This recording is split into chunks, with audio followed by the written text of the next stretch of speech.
Hello, everyone. Thank you for tuning in to this conversation. This is Cindy Silva, and I'm here hosting space to talk with Carl Franklin about his new book called Earth's Ascension, Nibiru and the Spirit Realm.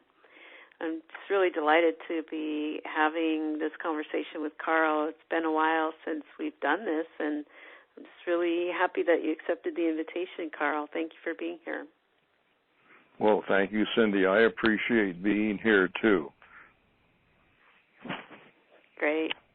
So for those that are not familiar with Carl, let me give a brief description about where Carl comes from. He has a really deep vein in the metaphysical world, and I've always appreciated having him as an ally and a resource on the path for many years.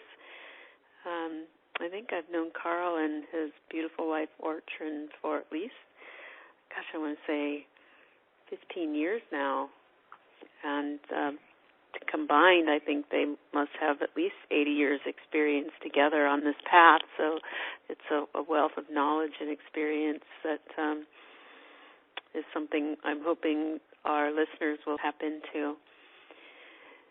So as I mentioned, I want to share a little bit about Carl's background with you. He's a metaphysical researcher. He holds a master's degree in theology and psychology. He's also a Coptic minister. While studying for his counseling degree, Carl became interested in utilizing both his conscious and subconscious mind. Practicing self-hypnosis and meditation has allowed Carl to go beyond the five senses. He's a dowser with the ability to communicate with the higher realms, and in his life script readings practice, he's able to tap into the Akashic records of individuals, helping them to remember their life's plan. As an international speaker and workshop presenter, Carl lectures and teaches on various topics such as spiritual parapsychology, the crystal and indigo children, the ascension process, the spiritual realm, our multidimensional selves, and fifth-dimensional Christianity. So Carl is here to answer some of these deeper questions that we have from his own perspective. And one of the things I really have always appreciated about Carl is how he stresses that what he shares is a perspective and only a perspective, and also always encourages people to really tap into their own inner knowing and their own perspective as the authority. So with that, Carl, I want to bring you forward and have you share a little bit about your, I know the big work in the world that you're known for are your life script readings. And you have a life script of your own, and I know it has something to do with writing this book and bringing this information to the world. So tell us about Earth's Ascension, Nibiru, and the Spirit Realm, and how that's connected to your life script in this lifetime. Okay, Cindy, the last thing in the world I ever wanted to do in this lifetime was write a book. Okay? My mind goes so much faster than my hands can move. I do not type, and I'm not a good speller. So, I mean, hey, you need all of those qualities to be strong if you're going to write a book. But it reached the point that, all right, I guess I said yes. And the only way I could do it was by using the Dragon computer program. I'm very much a verbal person, and I dictated the book to the Dragon program on the computer. And it doesn't flow smoothly with Dragon because there's and the number of times for editing, et cetera. But I started it in November of 2017, and the book was published in November of 2018. And for anybody, much less a first-time author, to do that whole thing in a year is, well, it's highly unusual. Normally it takes at least 2 years minimum. So the book was meant to be. And part of what motivated me is I wanted to share with as many people as were interested for me, is some truths. Now, that doesn't mean they're truths for everybody else, but it's coming from my level of consciousness, my level of understanding. And the book allowed me to do that. And I particularly wanted to write this for my family members. And I will tell you that only one family member, including children, grandchildren, brothers, and sisters, is on the metaphysical path. But some of them, I'm sure, will be awakening in the time to come. And this will give them some background as to what part of their heritage is.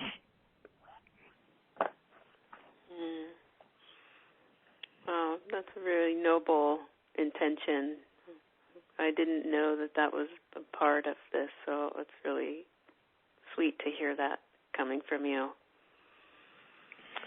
No, well, I've read the book, and I'm very pleased that you wrote it and share it, and that I hope many, many more people than just your family will read it, because it's very useful and helpful. And I find that whether a person's been on a spiritual journey or not, they can read this book if they're brand new or advanced in their consciousness. There is a lot in here of value. I think that's one of the trickier things to writing a book like this, is to allow it to speak to someone who's never been introduced to the concepts, as well as speak to people who have been on the path for a while, because you bring in so many different dimensions of this metaphysical journey that I was able to put some pieces together that I hadn't put together before, and it was really an easy read, and it was very comforting, and at the same time stretching me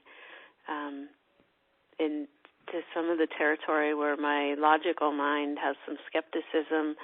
You're not afraid to go there and to kind of spell it out in a way that makes it practical and non-threatening. So I appreciate that, and I will, reference the inner earth aspect is, not a new concept to me, but it's not something I've had direct experience with, and you have, and you talk about your story in there, in the book, about meeting an inner earth being, and the message that she gave you to share with humanity and our destiny as a planet. And this really is, in essence, what your message is about, is a timing right now of Earth's ascension, and what are some of the possibilities of that, or probabilities. So I'd love to have you speak a little more to that, because it does feel like over the years this has been your continual and consistent message, and I know that this is your time to bring it. The overall theme of the book is the ascension, and it's not just the ascension of the planet, but it is the ascension of individual people on the planet and humanity as a whole. And this involves not just humans, but it involves literally the minerals and the liquids and the gases and the soil and everything that lives here. The over 1 to 2 million life forms on the planet all are being impacted. And it's not just the ascension of the earth. There is this is speculation on my part, but I truly feel that the whole universe is going through a shift.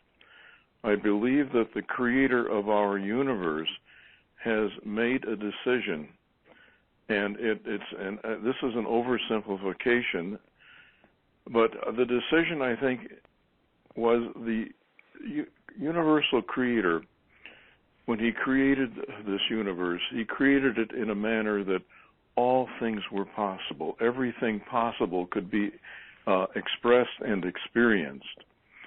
And I believe the creator has reached the point in his or her evolvement that they've said, I've had enough of the dark energy of the killing, the maiming, the the greed, the self-centeredness, etc. And we're going to diminish that. And we're going to allow those that were functioning at these levels the opportunity to move out of that and to move into higher levels of consciousness. And I believe that this affects not only the Earth, but all third dimensional planets and planets that are not yet seeded with life, or at least do not as yet have advanced life like humanity on it. It's creating a higher foundation on which the universe is based. And it is my feeling that the Earth was chosen among the many planets that volunteered that were third-dimensional planets.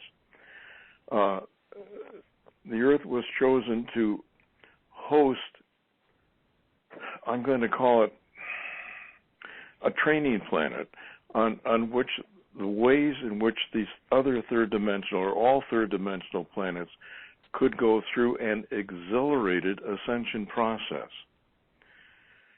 And I believe that the reason that Jesus, now according to the Urantia book, Jesus is the creator of the universe. And one of the stipulations or requirements, if you will, of a universal creator is that they get to know the universe as well from the inside as they know it from the outside. Well, they were outside of the creation of it, okay? And in order to know it from the inside, it is strongly recommended that they go through 7 initiations. And in each initiation, they become a creature in the universe, experiencing the universe from that perspective. And so they do this on 7 different levels of consciousness. And normally they start at the higher dimensions and work their way down to the lowest. Well, Jesus' lifetime here on planet Earth was a 7th and final initiation. And after his experience here,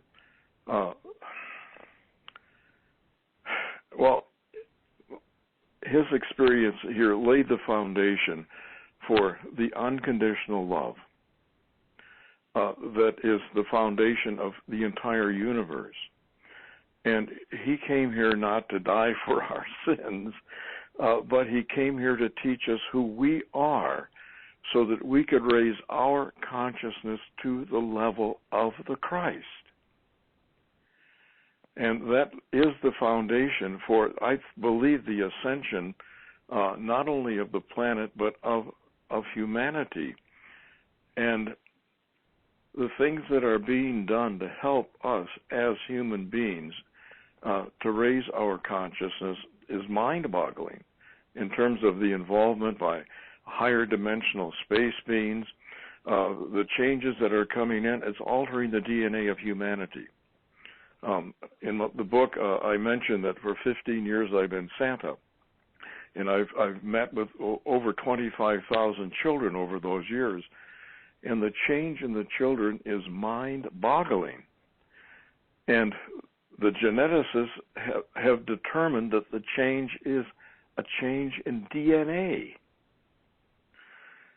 Our children are coming in with higher evolved DNA, and the percentage of children over that 15 years has increased from 12 to 15% with advanced DNA to, over the last several years, it's over 60%. So these kids are coming in with higher IQs, many of them coming in with crystal energy, which is very loving, very sensitive, very giving. And yes, most of them are still children, but a few of them with this crystal energy have reached adulthood. And as more of them move into positions of authority, the world cannot continue the way it's been going because of these people coming here. So that's one of the chapters of the crystal and the indigo children here. So that's a quick summary of what's happening and why it's happening and to an extent how it's happening. Does that pose anything in your mind, Cindy?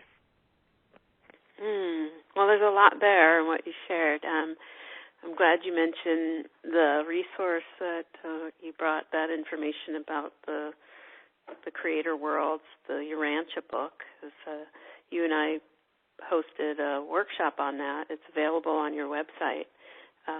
And by the way, Carl's website is OurSpiritualAscension.com. So we did I think it was maybe a 4 or 6 week course on that Urantia book where it talks about the creator worlds and the intention for the earth and so forth. And there's chapters in this book on that. And that's the part that really stretched me a lot was that information. But it's helpful in a way to be challenged, in your perspective, because it allows more parts of the self to be integrated. Because as you're talking about the inner and the outer, to be a creator of worlds and then to go and experience that world, this is what quantum physics is telling us. And there's such a huge explosion right now of quantum physics into mainstream and huge amounts of research going into that. And it's saying the same thing, is that, what we're experiencing in the outer world is something we're creating from within our own psyche.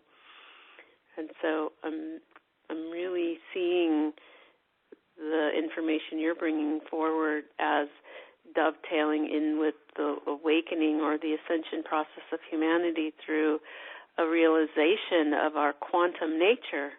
And to me, that feels more aligned with the soul consciousness that is like we're being ensouled, and as we do become more identified with the soul, we see our creatorship more. We recognize it, identify with it, and own it, and take responsibility for what we've created. And sometimes we've been creating out of a fear-based, ego, separate consciousness, and we're seeing that as a destructive force in the world.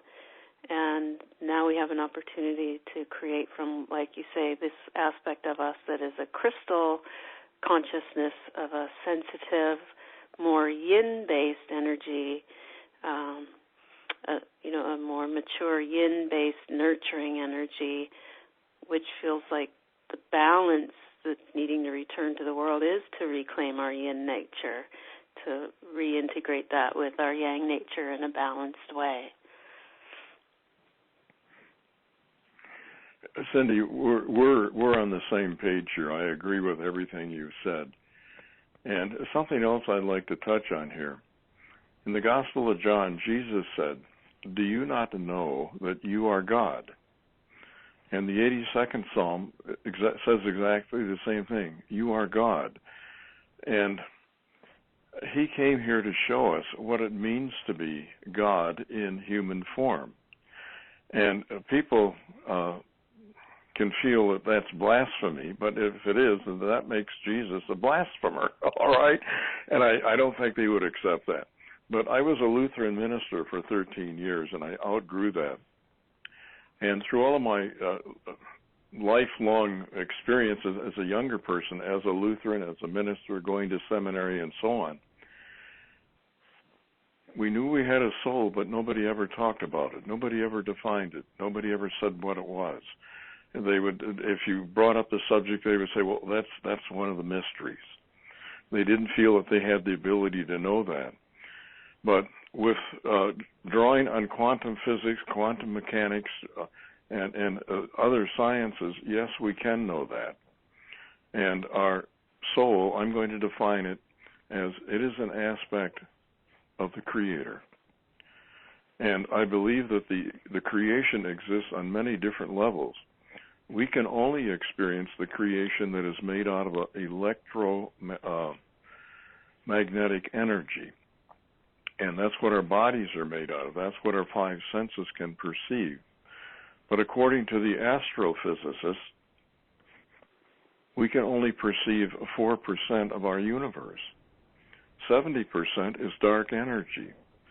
26% is dark matter. That only leaves the 4% that we're aware of. There's 94% that we are not aware of. And we have that part of that 94% in us in the form of our soul. And by going within and connecting with our soul, beginning to dialogue with our soul, and beginning to dialogue with the spirit beings working around us, I refer to them as our spirit family. They're guides and angels and higher aspects of our soul and teachers and master teachers, ascended master teachers, and so on. And we all light workers in my experience, have between 25 and 30 spirit beings in their spirit family.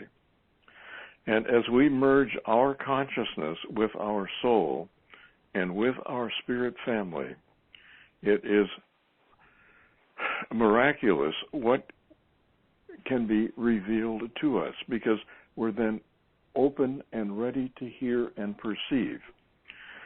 And I started as a Lutheran minister. The last 2 years I was channeling my sermons, which is why I eventually had to leave, because I'm so far beyond Martin Luther and the Lutherans that we lost our connection, basically.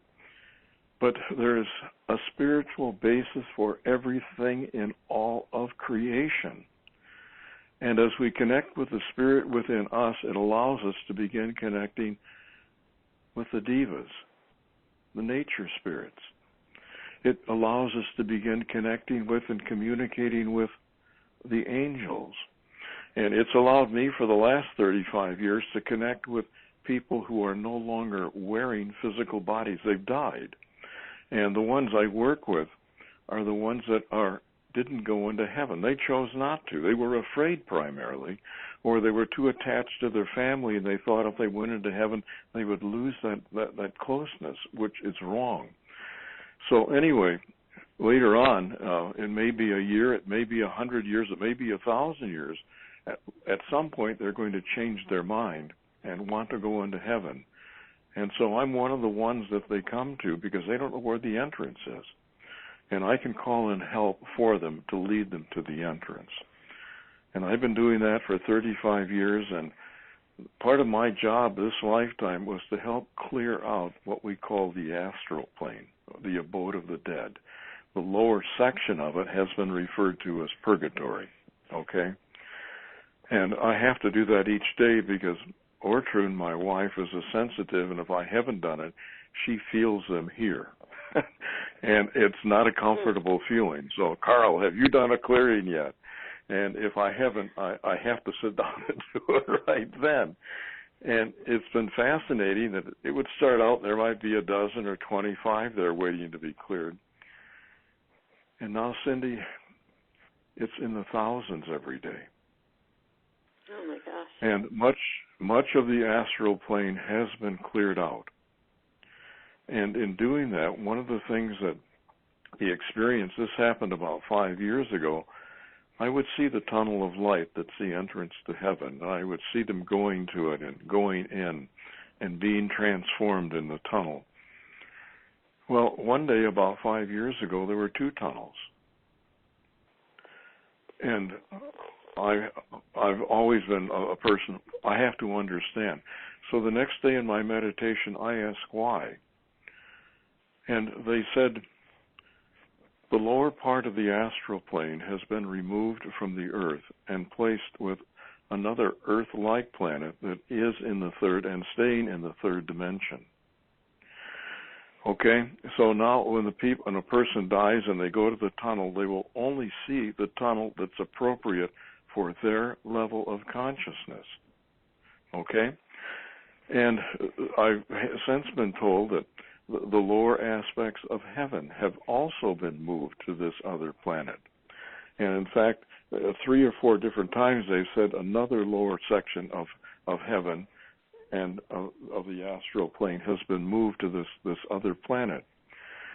So the Earth is ascending, and it's going to house the people whose consciousness is in harmony with the ascending planet. Those that are not will continue their life on another Earth-like planet. Now, I don't know whether this is an actual planet or if it's the same planet but on a different timeline. but the difference is mute because the experience is going to be the same, however it's being done. So, and that's a part of the Earth's ascension. It's not just the Earth, but the astral plane and the heavenly plane are also ascending. All right. Any thoughts on your part here, Cindy? Oh, well, it all makes sense to me from the beginning what you talked about. If anything is ascending, everything's ascending because it's all one. So I love that you brought in the minerals and the plants and the animals, and that, it isn't just humans that are evolving. Every single thing is evolving. And I've had an experience, with that when I relate to medicinal herbs or things of that nature, where I'm able to understand and communicate with them that because in the past they have been given certain identifications as being good for this and good for that, and defined in a specific way. What I was receiving in working with particular plants is that they're evolving, and so not to place a limitation on them based on a previous description or experience humans had with them. So, for example, we might say that turmeric is good for inflammation. That is true, and as turmeric is evolving, it can also be evolving to have other medicinal properties related to consciousness. So this is all, very holistic, your approach, which I really appreciate. And when we're in relationship to things that are evolving, as we know from our own experience, it isn't always easy. So we can really benefit by having more compassion towards ourselves and every living thing, that we're all being stretched, and it seems like, as you mentioned, at an accelerated pace. I want to also say everything that you've just mentioned in your last share, you've touched on in your book. So it's like you're speaking right from your current experience of bringing this book forward. I have found this page. I want to read this quote, or it's more of a definition here that you have on page 86. It says, "The soul is a microcosm of our universal creator." And I really love that description of it, because as you said, nobody ever talked about soul in your church or congregation. It was just sort of accepted that we all have one, but we don't really need to explore it or know what it is. But to give it a definition, even though everyone might have their own definition of it, of a microcosm of our universal creator, just really opens the door for the infinite within us. That there are infinite possibilities. And as quantum research is showing us, that whatever we choose to put our attention on, we give energy to that one possibility in the infinite entirety of the universe of what could be created in this moment. And the waveforms of all other possibilities collapse, and the energy from that goes into the one that we're potentiating. And you've been someone who's worked deeply and intimately with the subconscious mind and integrating that with the conscious mind. And I'd really love for you to bring your experience forward in that, because as a person is really reaching in and tapping into their soul, the access to the astral, or not the astral, the alpha wavelength of the brain frequency is a doorway into the experience of an intimate connection to the soul. And you're somebody who guides people there, just like you guide discarnate souls into the tunnel. you've guided humans into the doorway into the subconscious through the alpha frequency.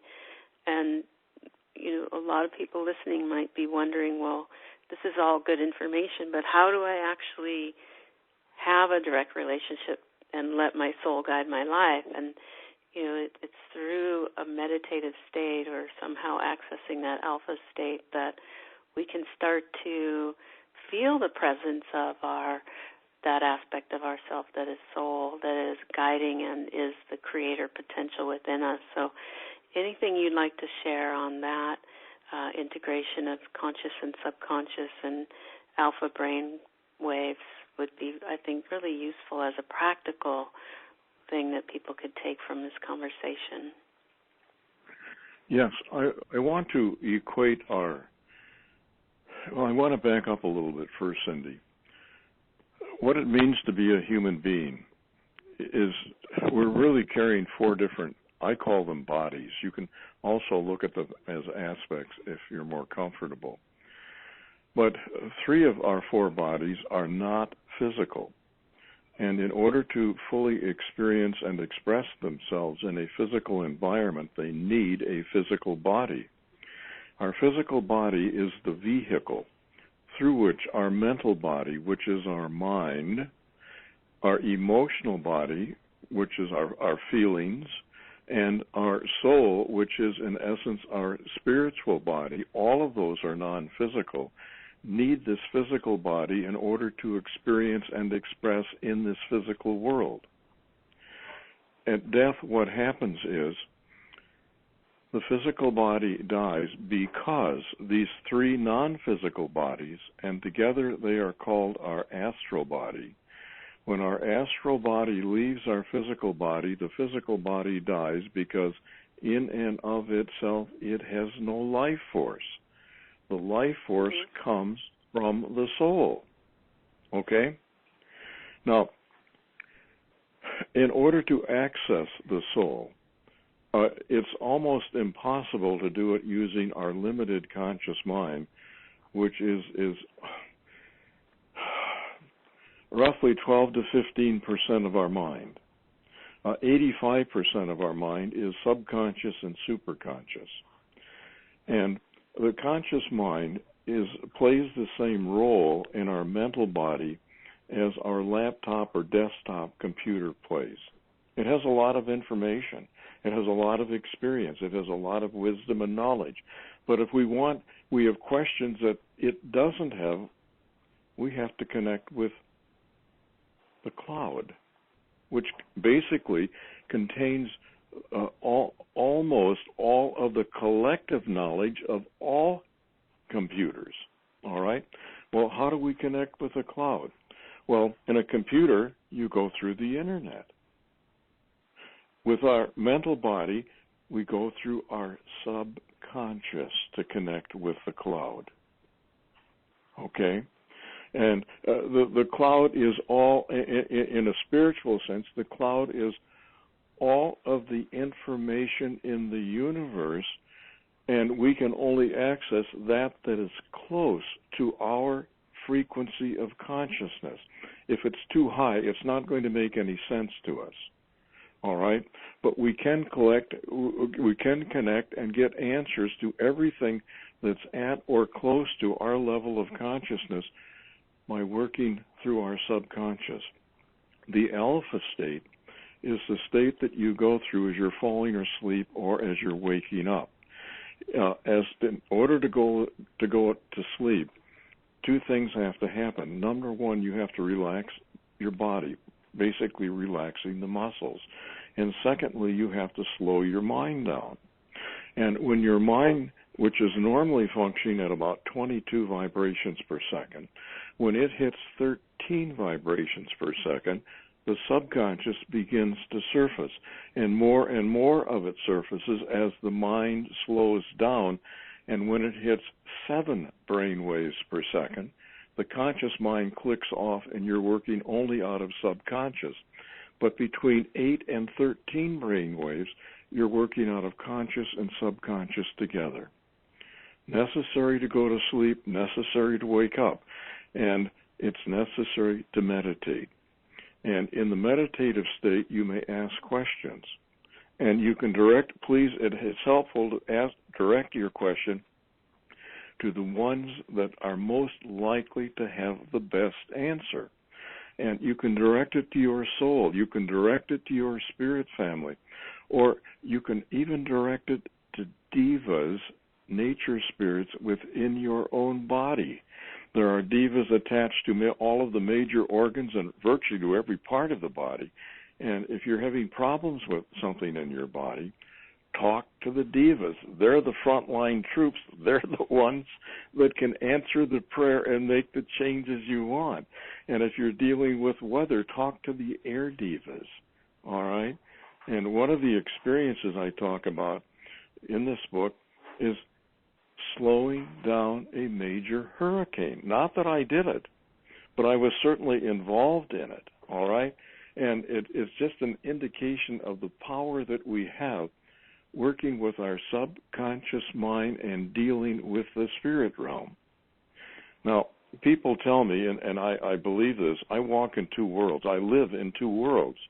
And I find that by combining the physical world and the spirit world together, I can do things that I can't do if I were living in just one world or the other.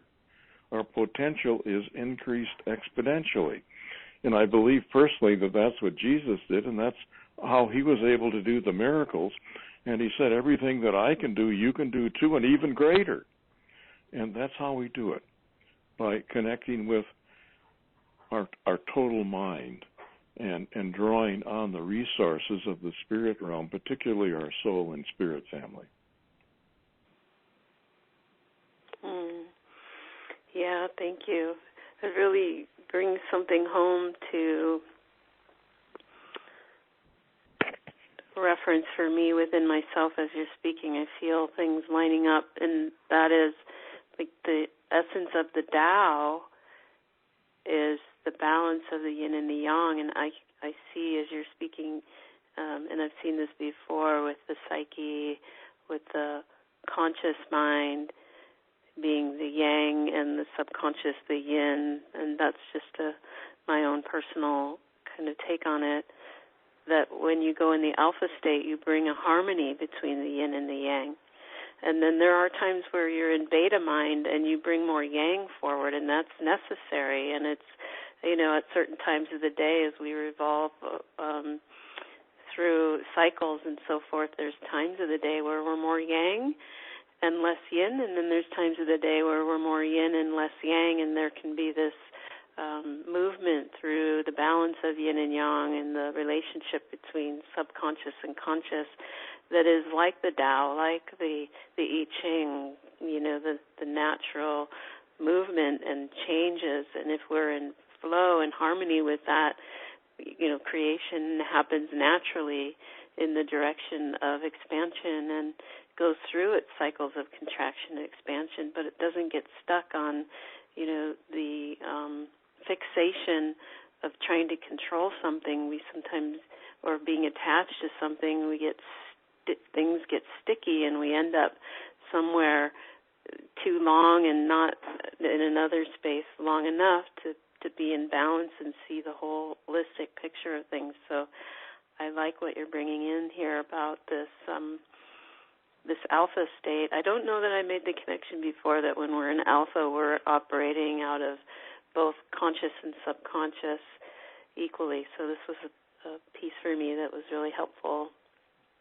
Okay, Cindy, this is important because in the alpha state, our mental potential is approaching 100%. When we're working just out of the conscious mind, our potential is 12, 15%.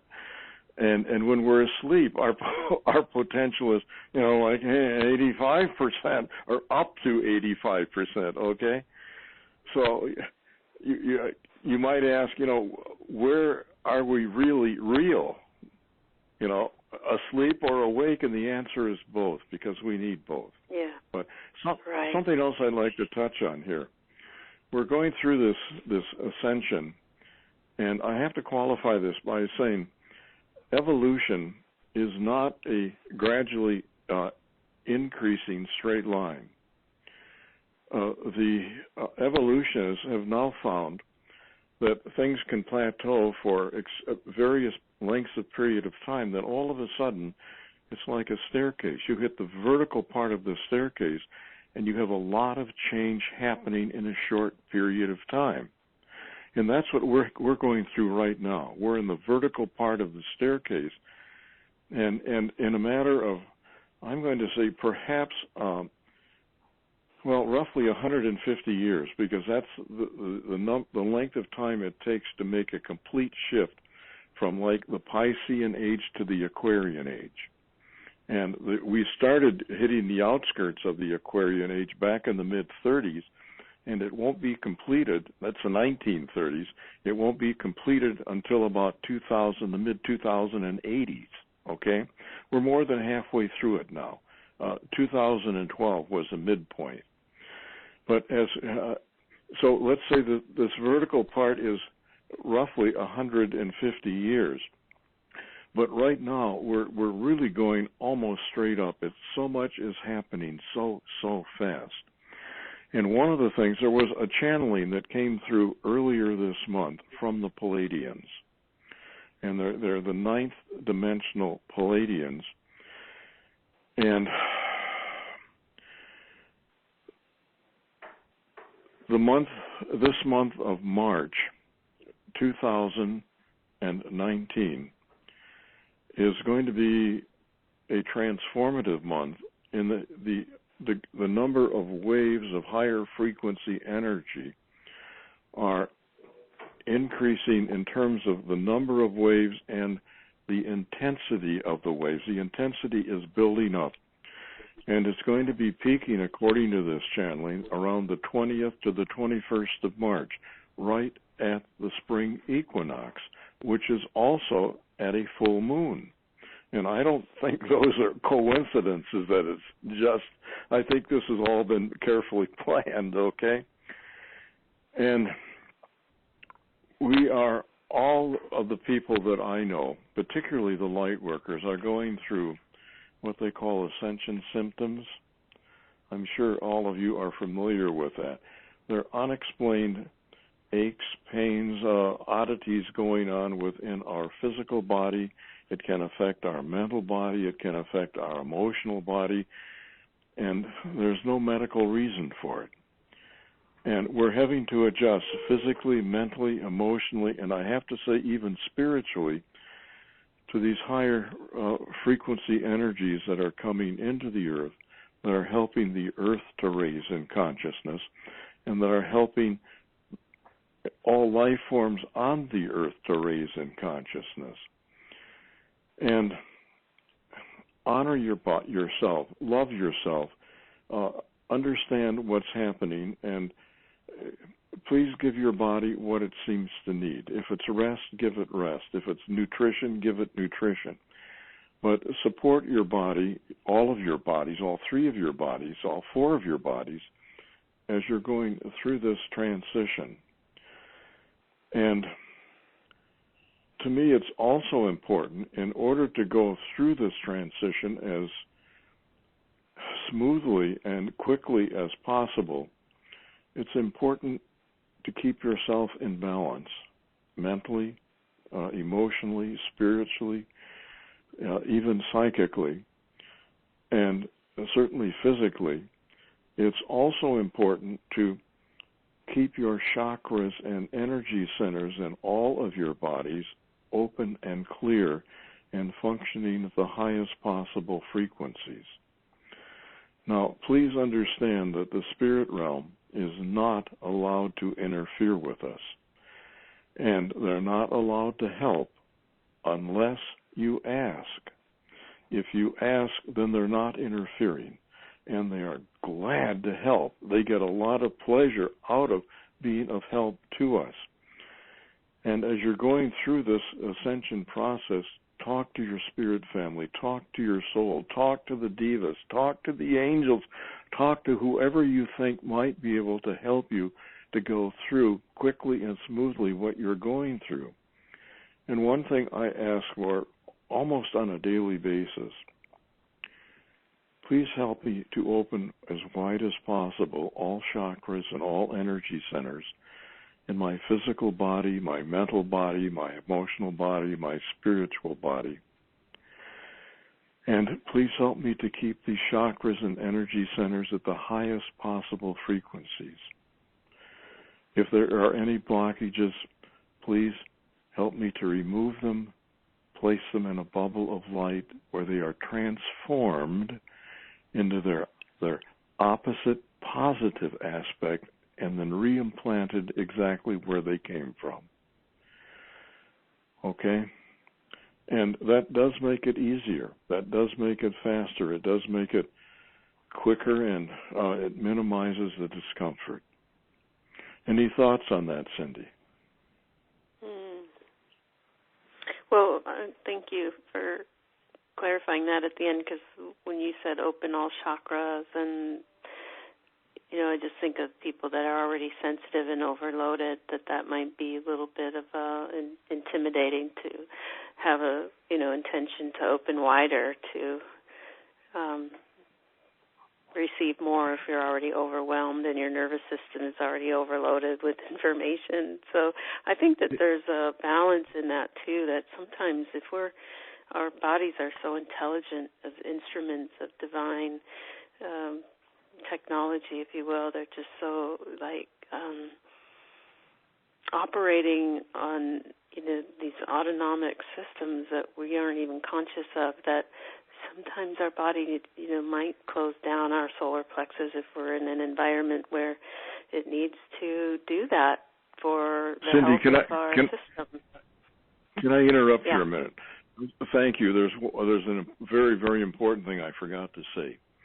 Before I do that, I ask my spirit family and my soul to build a very strong, powerful bubble of white light around me, and to fill that bubble and me with their loving, peaceful, joyful energy, and to only allow to penetrate that bubble what is for my highest good.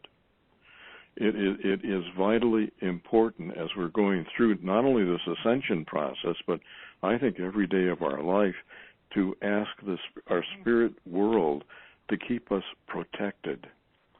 Okay, because not all spirit beings are positive, all right? Yeah, and I love that you are bringing this in, because it's really speaking, again, we have to keep weaving this into, the incoming perspective of what's replacing the old is the quantum reality, and that is to be the creator of your experience. So as you are sharing your process of creating a bubble, filling with light, this is what you're creating, your intention, you're working the internal reality and projecting it out externally, because this is what you're wanting to create, this experience for yourself. So you're taking ownership of your creatorship. So this is an example of what people can do, and then also giving people creative freedom to trust their own intuitive guidance and go with whatever they're inspired in their process of dropping into this internal alpha state, creative state, and maybe they're guided to do it in a little bit different way, and to play with that, try that on and project that out and step into that projection and experience that and learn again through the trial and error of what we're creating internally and projecting externally, and this feedback loop of, mastering our minds and our attention and our focus to create experiences that we want in the world, as you say, not just for our own benefit, but for the benefit of all. So this feels like, a big step in the right direction of moving from kind of an adolescent species to an adult species, is taking on more responsibility for our actions and learning more about our capacity as a contributor to society, because we're always contributing. Sometimes we might be contributing a lower dissonant frequency, and the objective would be to create a harmonious frequency, and that our aura, whatever is vibrating in our field, is our gift to the community that we live in and greater as it expands out into society and beyond, into the culture. I'm wanting to go back to something you said a little bit ago about the spiral of evolution and the acceleration of time and information, because I had a hit while reading this book about in 2012, the solstice, the winter solstice in the northern hemisphere on the December 21st, 2012, and the Mayan calendar connection. And I think you and I, back in 2012, had conversations about this. But I know astrologically things happen in 7-year cycles, so that would mean that in 2019, we would be hitting another 7-year cycle on the solstice in December. And as we look at the diagram of the Mayan calendar, and it's the pyramid that keeps going up, and every time you go up another level, things accelerate exponentially. And we're seeing and feeling that in our world, and the message that you're speaking about that went out about the event for this upcoming equinox this month, March 20th, is all about the rollout of what's called a sovereign integral network and an opening of a grand portal with this super moon on the galactic center. So everything's pointing to more information faster coming at us and more networks being laid down to support this. And, simultaneously we have a 5G network rolling out this year that is supporting an infrastructure on a physical dimension with satellites going up in the air. It's all showing us that more information is coming at us faster than ever. And so, as you say, taking good care of our bodies to be able to hold the circuitry that can support that is important. But also for me, I'm noticing that just like when we get really intimate with our body and we learn about our diet and what works for our body and what doesn't, we start to eliminate foods that don't work for us or aren't as nutritious or fortifying. I feel like we need to go on an information diet, knowing more is coming at us faster, to get really clear about what our role is and what specific information we are aligning with and bringing forward related to what we're contributing, so that we're not overwhelmed by too much information, but we're selective in what we're tuning into so that we can handle this increase and be gentle on our bodies and our nervous systems. And then the last thing I want to say about that relationship to this whole maybe another notch up in the Mayan calendar sequence is that when I look ahead at December of 2019, there is something that I see through the lens of my training in a combination of astrology and other systems, a big opening on Christmas, a solar eclipse, and it's going to be directly impacting the pineal gland. And so we could say, your book talks about Christ consciousness, and I feel like with this solar eclipse on Christmas Day, that this being close to the December 21st date, and that also that solstice, that there could be a big influx of what we could call Christ consciousness, because it is around Christmas, or in the language that I work with these systems, it's called the Holy of Holies, where the pineal gland opens up in a way that it's receptive to information that comes from these dimensions that are far beyond what we've known before. So it reminds me of Carl Sagan's quote, "Somewhere something incredible is waiting to be known." And to me, it brings me into, from a grounded perspective, the statement that we've heard over and over, that we are the ones we've been looking for, and it's inside of us, that we are it. And when we harness our quantum capacity and become, as you talked about in the beginning, the creator gods of our own micro-universe, we step into this capacity of compassion that we wouldn't want to create anything other than beauty and love and peace and something that would be beneficial for all. So that's my sense in what I'm tracking and what I'm wanting to share right now. Cindy, thanks for sharing about the December of last year.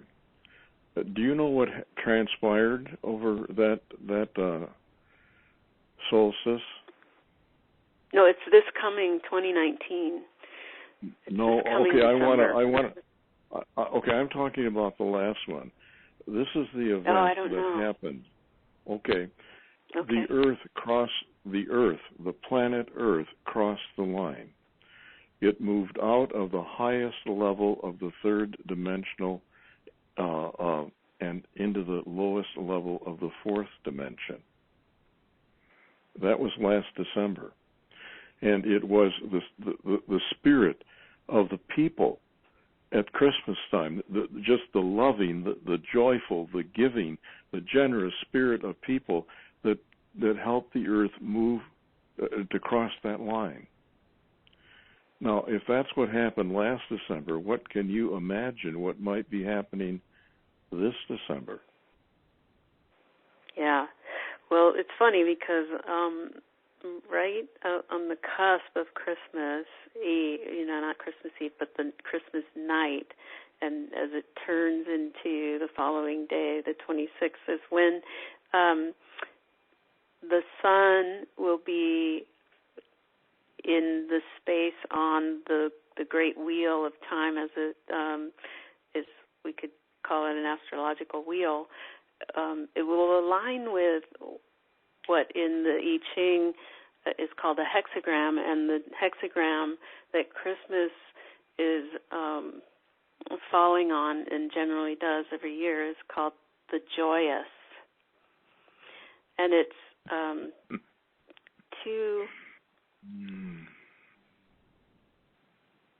it's about the depth of being calm. It's a very calming energy. It's a very present and deep energy, and to me it's like when the soul descends into the body and you have this sense of the presence of something divine inhabiting your space, not only outside, like coming into your meditation room and surrounding you, but from the inside out.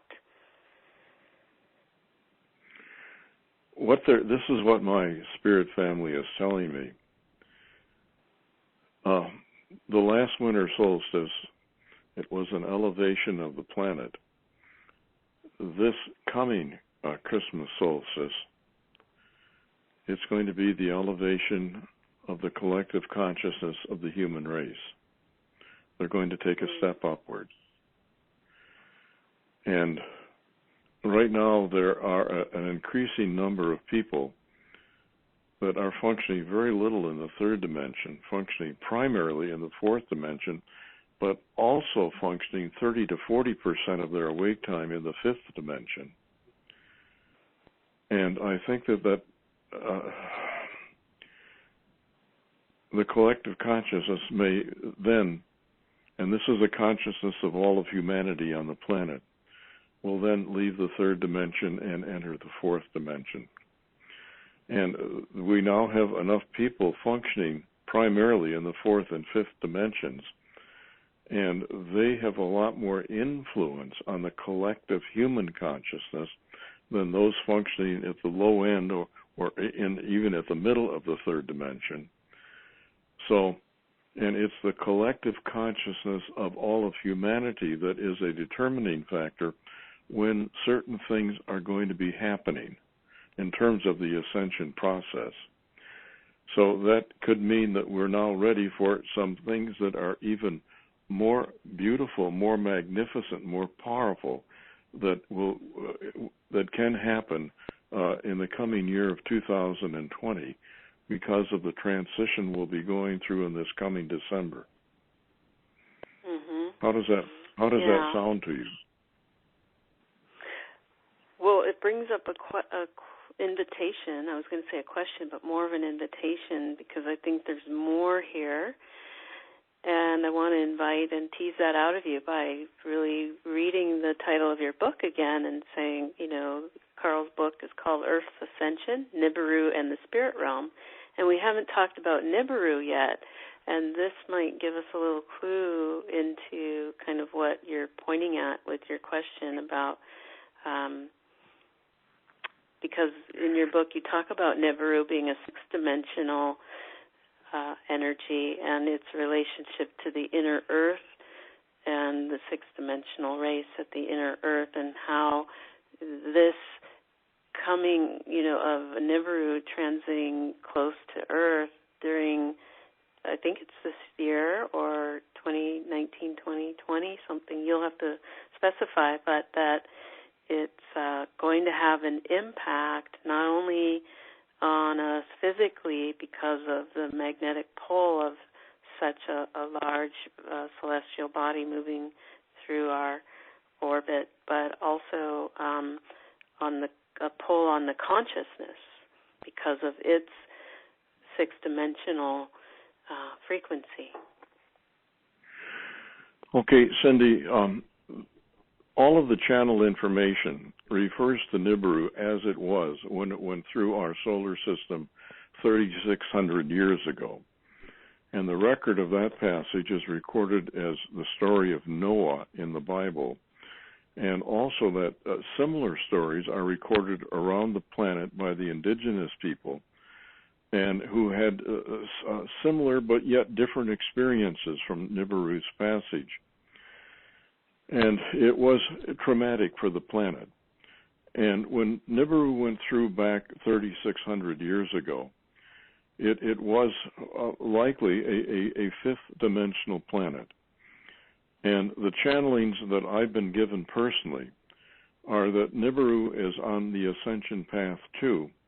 And now 3,600 years later, it's 65% in the sixth dimension. Now, the sixth dimension is beyond the physical realm.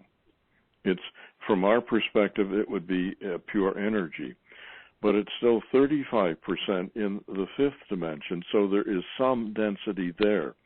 But it's not nearly as dense as the Earth. And though it's 4 to 5 times larger than the Earth in size, because its density is roughly just 1/3 of what it was last time, the gravitational effect is going to be not nearly as great as it was last time.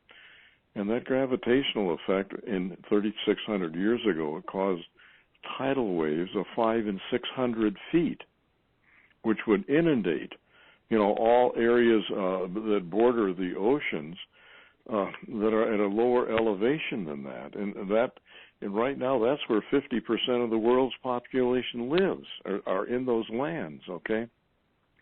So it would have been absolutely devastating, but because if the channeling information that I've gotten is correct, it's not going to be nearly as bad as it was last time because it does not have the gravitational pull. But this changing or this raising of frequency of Nibiru does not necessarily change its electromagnetic field. Now, I don't know if most people are perhaps not aware of this, but the Earth puts on an electromagnetic field from the North Pole. It goes out, and like a circular umbrella, it goes out several 100,000 miles. It circles around the Earth and comes back in at the South Pole. And we call it the Schumann resonance because that's the name of the scientist that discovered it and designed the equipment to measure its frequencies. Well, since 1987, the Schumann resonance has increased from a steady 7.8 hertz, and in December it touched at 76 hertz. It's increasing at an ever-increasing rate of speed, okay? And Nibiru has a similar field, only it's much larger than the Earth because it's a larger planet. And its electronic, or its electromagnetic field is already impacting the Earth. The channeled information tells us that Nibiru's north pole is pointed at our north pole. Now, they repulse each other, okay? Our North Pole, or our planet being smaller and having the smaller field, electromagnetic field around it, our North Pole is trying to wiggle to get away from the direct contact with Nibiru's North Pole. And the Earth in its daily rotation, instead of the axis of the Earth being stable in its rotation, the axis at both North and South Pole are now each day making a figure 8. And as it gets closer, the figure 8s tend to be getting bigger because that electromagnetic field from Nibiru is getting stronger. All right? Well, if you can imagine the currents in the ocean with the Earth wobbling twice a day, all right, it causes the oceans to slosh, changing the ocean currents, which is dramatically affecting our weather. We've got not only planetary warming going on because of this, but also planetary cooling going on simultaneously, which means the heats are higher and the colds are colder. And we're certainly experiencing that this winter in both the North and South Hemisphere. Okay? So it's going to be a somewhat, I don't want to say traumatic, but it's going to be a very, very significant event as Nibiru makes its closest pass to the Earth. And I understand that according to the Russian astronomers, who are the only ones that are reporting on Nibiru, it'll be about February of 2022. But as it gets closer, its effects are going to be more and more felt here on the Earth, particularly in weather, but also in electronic equipment, okay? Because the whole electronic field that encircles the Earth is being disrupted.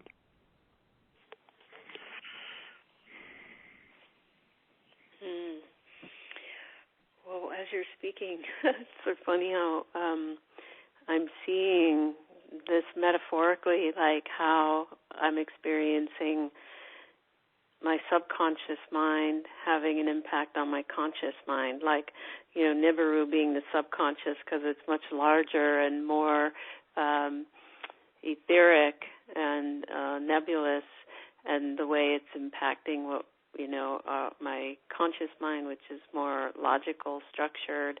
It's sort of like this dance that's happening between Nibiru and the Earth, like Nibiru passing through the orbit of the Earth is kind of shaking things up and changing the structure, and that's what it feels like is happening as I'm being more ensouled and more conscious and more identified with soul, that the impact that the subconscious is having on my conscious mind is the mechanistic worldview I've had before is getting rattled, and the structures through which I've perceived reality are being shifted so that I so the experience of my soul, as represented by subconscious, can come through with greater bandwidth and freedom, creative freedom to express through this instrument into the world. And it's just really kind of fun to lay that symbolic image on my experience and see it through a little bit different lens. Cindy, thanks for sharing that. I know that Nibiru is to play a role in our ascension, and you just helped me figure it out what it is. it's going to change the balance between the conscious and subconscious minds. It's also going to help us raise in consciousness as a human race. It is a catalyst, if you will, in the ascension process. Thank you. Yeah, of course. Yeah, you're welcome. Thank you. Well, Carl, we're coming to the end of our time together. It's been just another yummy journey. I've always said, conversations should feel like an adventure, and this surely has. So I hope everyone listening has had the same experience and delight. And I want to direct you once again to Carl's website. It's OurSpiritualAscension.com, and you can order his book on the website. His new book, it just came out. I just got my copy and just had a really fun experience yesterday. I met with a friend at the beach, and we were having this great conversation, and I was talking about soul, but I didn't really have a definition for it, and came home and wanted to finish the book for our interview today, and then read that description that I read to you about soul, and it was like, this is how the quantum works.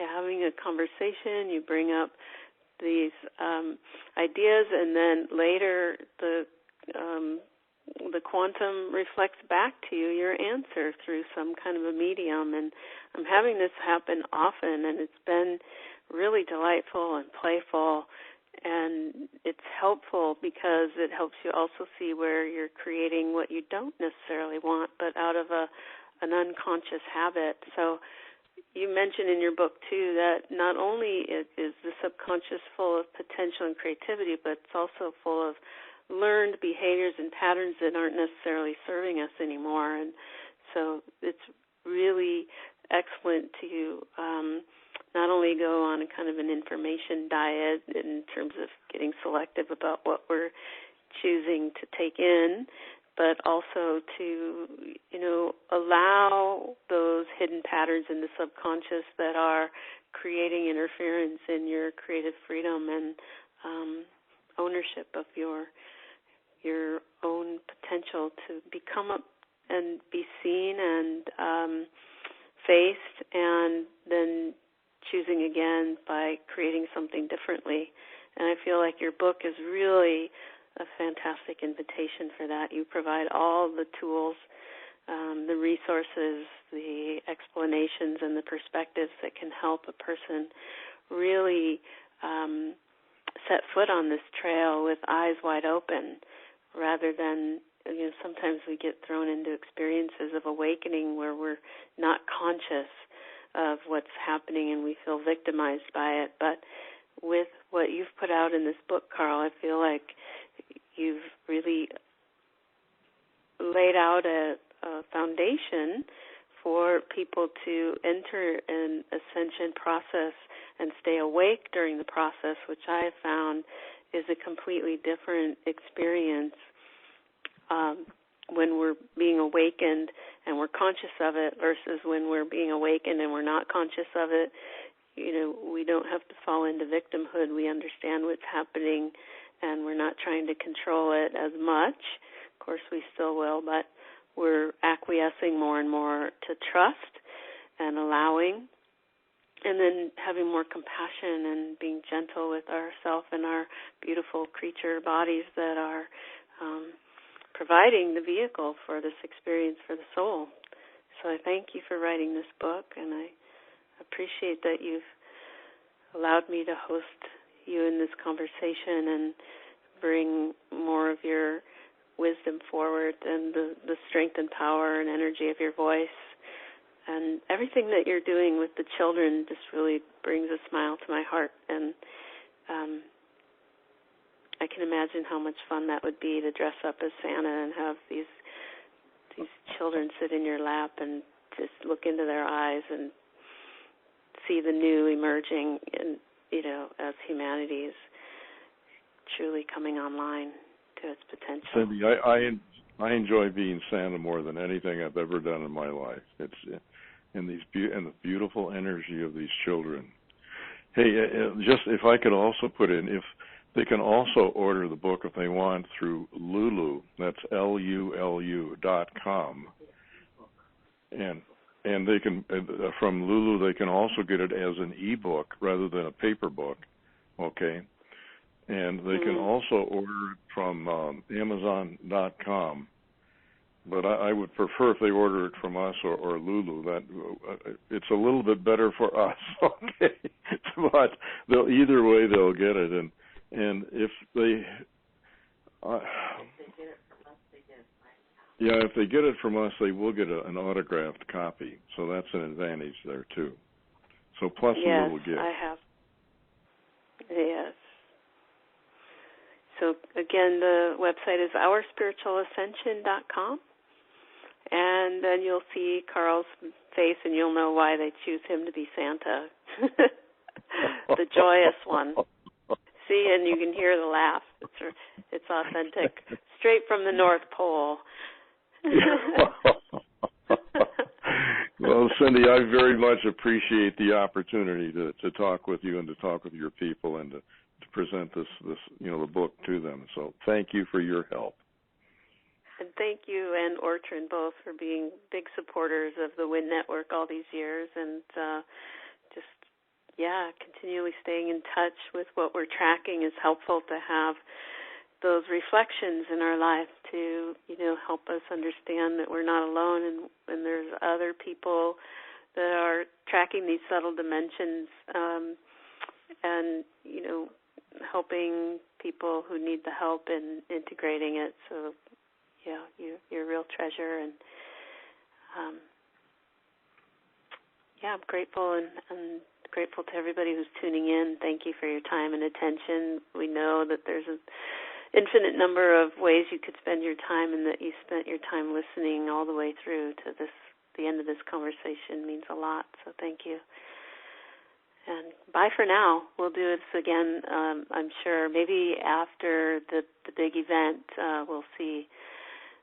We'll come together and compare notes again, Carl, if you're interested. Oh. You can reach out and let Cindy, me know. Thank you. All right. Ortran's got something here if your broadcast is over now. Hi, Cindy. How are you?